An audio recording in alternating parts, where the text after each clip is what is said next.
So there's our first light. Let's select Use Depth Map Shadows. The resolution defaults at 512. We're going to double that to 1024.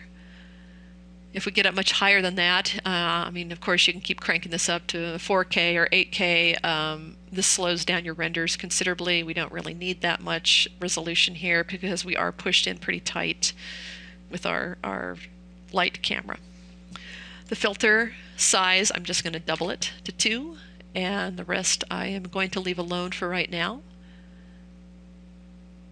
And then we're going to create our second light, selecting a spotlight, and we're going to repeat the same thing, look through selected camera. So we're back under the car here again, and I'm going to do the same thing. I'm going to just back it out, and I'm going to bring this around to the back, so almost looking directly into the camera. This is our key light up here. This is our camera main right there. And we're going to go directly behind the camera. This is setting up a rim light.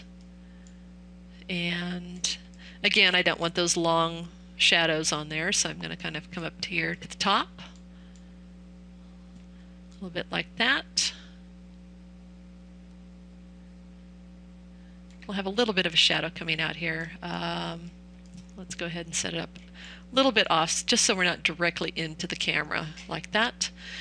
And I'm going to leave everything at default here, with the exception of penumbra. We'll do a positive 10 and a drop off of 5.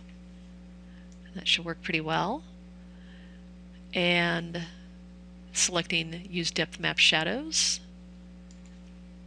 doubling that amount to 1024 for the resolution, and the filter size is also at 2. And let's be sure we come up here and label that rim light. And the next light we're going to set up is, okay, and the next light we're going to set up is our fill light, using another spot. And looking through that now, look through selected camera. We're back under the cart again. Just back out the same way, and I'm going to rotate around to the other side of the camera main. And this is really going to kind of serve the purpose of a fill, but also a little bit of a bounce light too. I'm going to get up under here. Typically, you know, your fill light's going to be sort of opposite of where your key light is to fill in those shadows created by the key light. In this instance, since we do have Final Gather sort of working for us, I'm just going to drop this light down here. I'm not going to go under the ground plane with it. I'm going to just probably sit right above the ground and frame it up like that. There's not going to be any penumbra or fall off, drop off. We don't really need that with this. And also, I'm not going to put any shadows on here. So the only thing that is going to get changed is the intensity. Typically you want to see it be at least half the intensity of your key light. So our key light is set to 1, 0.5 would be half, and I think we could probably get away, because we do have the Final Gather working for us, doing a lot of the indirect fill light. We could probably go ahead and drop this down to like 0.25, so just a quarter of the light. And if you want to give it a little bit more cool color, typically fill lights are kind of representing the sky, so they are a little bit in the blue range. And if you want to do sort of a bluish green color, kind of imagining that it might be sitting, there we go, wasn't quite grabbing it, there we go. Okay, something like that. Sort of change the saturation of it, something along those lines, something like that.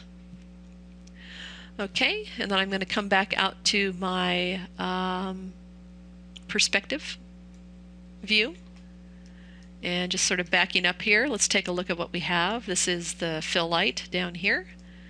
This is our camera main. our key light, which is up above looking down. And if you select T on your keyboard, you can actually see that second manipulator here pointing at the cart. And here is our rim light back there. Okay, and let's go ahead and render this. It's an older version there without the lighting. So let's go ahead and render this.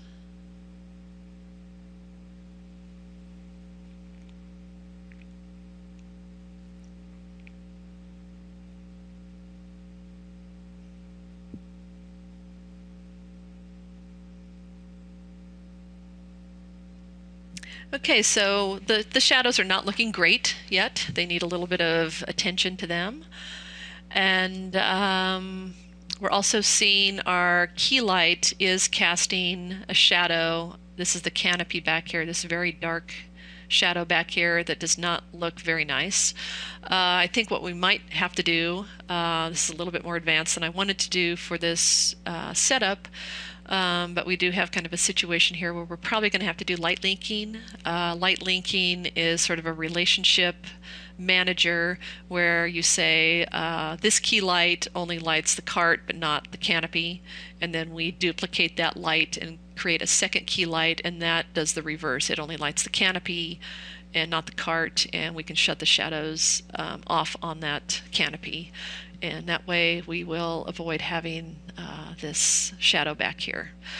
So let's go ahead and do that. It's a little bit more than I expected to do. I'm going to go ahead and save my scene here since I do have it set up. Save scene as. It's a good time to do this.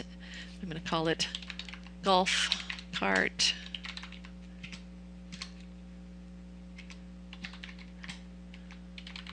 lighting version 1.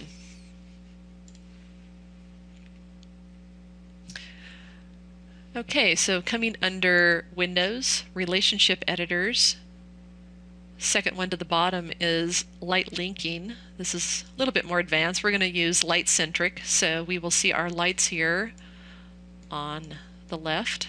Let's open this up here. And the way they default is, see, I didn't go through and label everything. This is pretty much representing everything that you would see, all the objects we made in the outliner. This is sort of a duplication of that. These are our keys. These are our lights over here. These are our lights over here. And if I select the key light, you can see that it is illuminating pretty much everything in the scene. There's a few things that are not being illuminated, probably objects that have been turned off. And up here I have the poles. So if I click on these poles here, you can actually click and drag or just click separately. I'm going to turn these off so the light is not affecting these now, as well as the canopy. And if you haven't gone in and relabeled everything or renamed everything in your outliner, it's probably a good time to at least identify the poles and the canopy, turning those off. Same thing, well, I think the rim light is probably fine. We didn't name the spotlight here. This is our fill light, but just making sure these are turned off.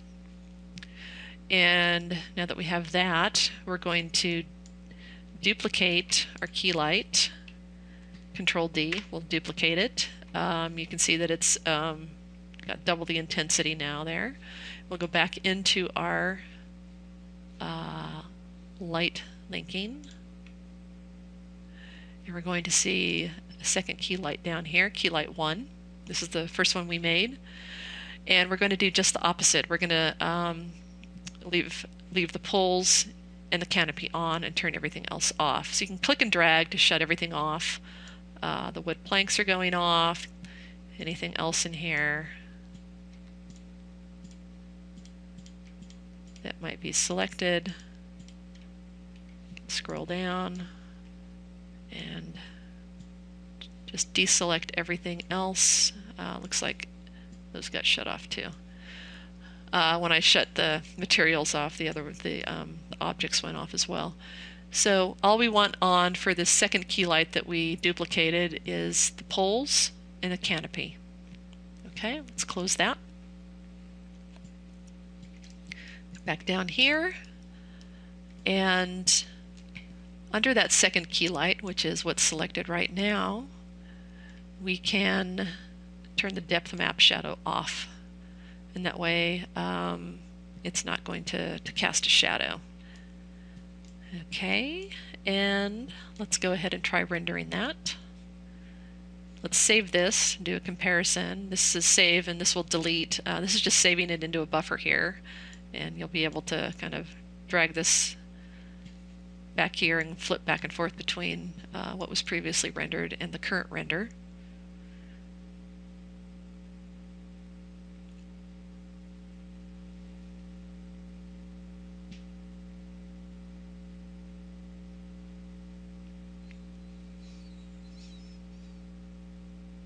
Okay, so that looks a lot better. That got rid of our shadow in the back here. It's still lighting the canopy, and we could actually even cheat that light down and light this canopy a little bit differently. It might help the poles out too. We've got some sort of strange reflections happening. I think this is being caused by the ground plane reflecting back up into here, and the canopy is creating this kind of dark area as well. So we can kind of reposition that key light now and sort of create a key light separate for the canopy. But overall, I think this is pretty decent. We could probably bump up the filter on this rim light here. The rim light is what's really showing up as far as our shadow on the ground. Another thing we could do is just move the position of it up a little bit higher, and that way we might see it kind of wrapping around the top a little bit more, which might be nice, and that would also kind of clean up some of the artifacts that we're seeing down here. So let's go ahead and just quickly grab this rim light and make a few adjustments. Let's take the filter size up to 4. And I'm going to double this to 2048. And everything else should be good on here. I might go ahead, I'm going to look through that with that selected. I'm going to come back here and say look through selected camera and maybe rotate it like this. Looks a little bit nicer. I want to make sure that the can also move in a little bit tighter on it. I want to make sure that I'm hitting the steering wheel and everything else, and I'm not obscuring it with the canopy. This is another situation where we could actually turn the light leaking off for the canopy, and we might actually get a nicer render by doing that as well. But let's go ahead and try this. Let's come back and look through our perspective and bring up the render window. I'm going to save this one as well and render.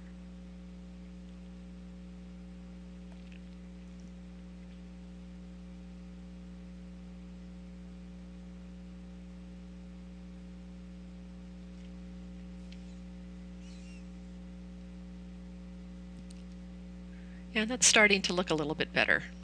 Our shadows are definitely nicer looking. They're a lot cleaner. We're not seeing all those artifacts, those black kind of patchy areas.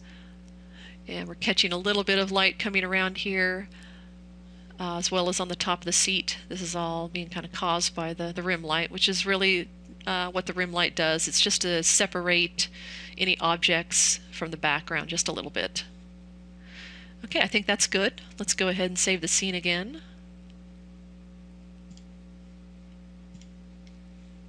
Close this down, and now we can move on to adding materials and lighting to the headlights.